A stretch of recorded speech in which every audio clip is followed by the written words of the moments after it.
So we looked at Fiber Channel and iSCSI, two different technologies that bring us shared access across multiple ESXi hosts to common sets of storage.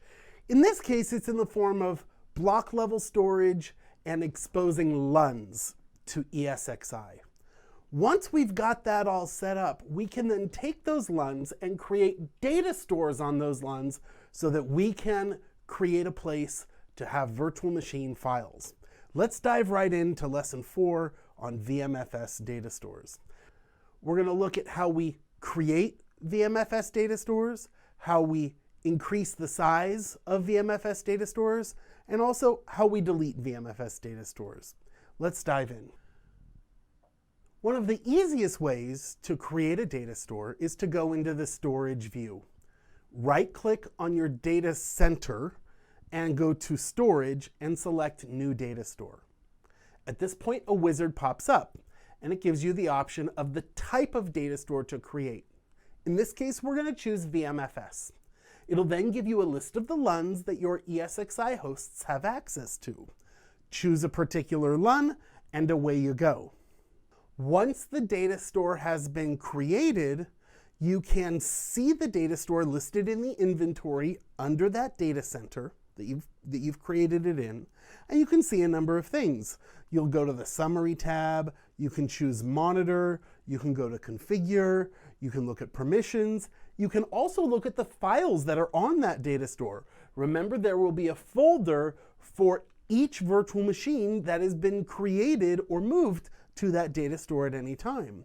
You can also select the hosts that have access to that data store. This one will give you a list of hosts, and the other one will give you a list of VMs. The final one will give you a list of VMs that are actually registered to any ESXi host that vCenter can see and is shared or is located on that particular data store.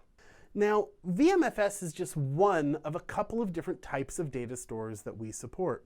We will look at NFS data stores next, followed by vSAN data stores and virtual volumes data stores as well. Okay? But VMFS is an excellent way for you to create data stores for your virtual machines. Okay? This type of data store has been really highly optimized for storing large files like your VMDK files, for storing small files like your disk descriptor files, your VMDK disk descriptors, as opposed to the flat VMDK, very large virtual machine files. It's great for things like your VMX files and other files that are just containing metadata about your virtual machines. A couple of things to know about a VMFS data store. The maximum size of your data store can be up to 64 terabytes in size. Okay? Now, the maximum single file that you can put on that data store is a 62 terabyte flat VMDK file. That last 2 terabytes is an artificial limitation that VMware imposes to ensure that you have room for the other types of virtual machine files that go along with those virtual disks, like your swap files and your suspend state files and the VMX files and the log files and so on. So this is really highly scalable. Now, it's important to understand that when we place virtual machine files on the data store, including virtual machine disks, that those virtual machine disks can be either thick provisioned or thin provisioned. And if, for example, we create, say, a 1 terabyte thick provisioned virtual disk, you know that flat VMDK is going to be 1 terabyte in size. Okay? And if you were to think of that 64 terabyte data store, it would stand to reason that you could put 64 1 terabyte virtual machine disks, if they were thick provisioned, on that 64 terabyte drive. But what would happen if it was thin provisioned? If it's thin provisioned, a 1 terabyte virtual disk is going to start at just 64 kilobytes. And it will increase, it will grow in size as you continue to put files on that virtual disk, as you install an operating system, as you put data in that virtual disk. That virtual disk file, the flat VMDK, will continue to grow and grow and grow into a maximum of 1 terabyte in this example. Now, how many of those thin provisioned 1 terabyte virtual disks could you put on a 64 terabyte data store? Well, certainly many, many, many more than if they were thick provisioned. 64 of those VMDK files if it was thick provisioned, many thousands upon thousands if they were thin provisioned. Well, that's great because it gives us efficient use of our storage capacity, but we also run the risk of, when we now overcommit our data stores, having our virtual machine files expand and grow so much that they outsize the physical capacity of the data store itself. So we need to do some things as good vSphere administrators to ensure that that doesn't happen, that we don't physically run out of disk space on those data stores. So there are lots of ways to do this, of course. One is to use vCenter alerts. And there are built-in alerts in vCenter that say once a virtual disk starts running out of disk space, or even once a data store, more importantly, starts running out of disk space, it will notify you. It will send warnings and errors in the event that you should start running out of disk space.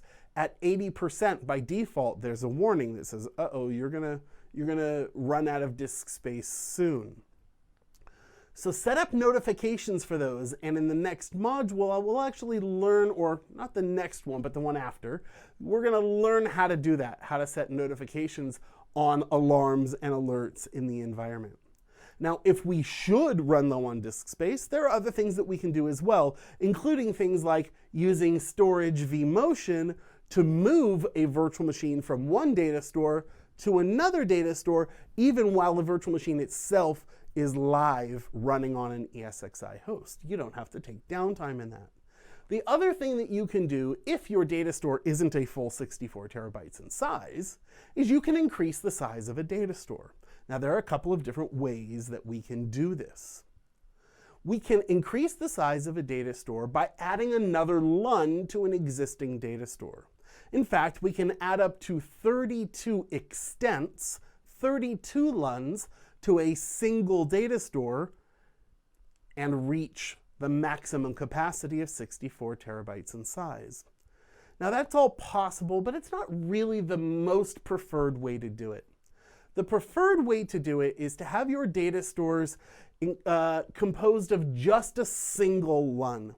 And there are some technical reasons for this, including a feature that we have called storage I/O control that makes sure that no single virtual machine is utilizing 100% of the capacity of a particular data store. Well, that's done to the LUN level, and it won't support a data store across multiple LUNs. That's a little bit more of an advanced topic, but it's one of the reasons that we like our data stores to just consume a single LUN, if at all possible. Another reason is that if a LUN among many in a data store should fail, it's significantly possible that the entire data store itself should fail. So you don't want a LUN itself to be a single point of failure for a data store. So, like I said, if you wanted to increase the size of a data store, you could add more data stores, or you can go back to the storage array and increase the size of the LUN itself. Add more physical disks to the LUN, for example, increase the size of that volume. Then you'll come back to ESXi and do a rescan of that storage. You'll do a rescan in one of the labs coming up. Or in fact, you just did a rescan in the previous lab, right? In order to discover all those LUNs. Well, when you do a rescan now, all of a sudden, you'll see that there's more capacity available on that particular LUN so that you can increase the size of the data store within the LUN to now consume that newly found space. And that you will do in the next lab coming up.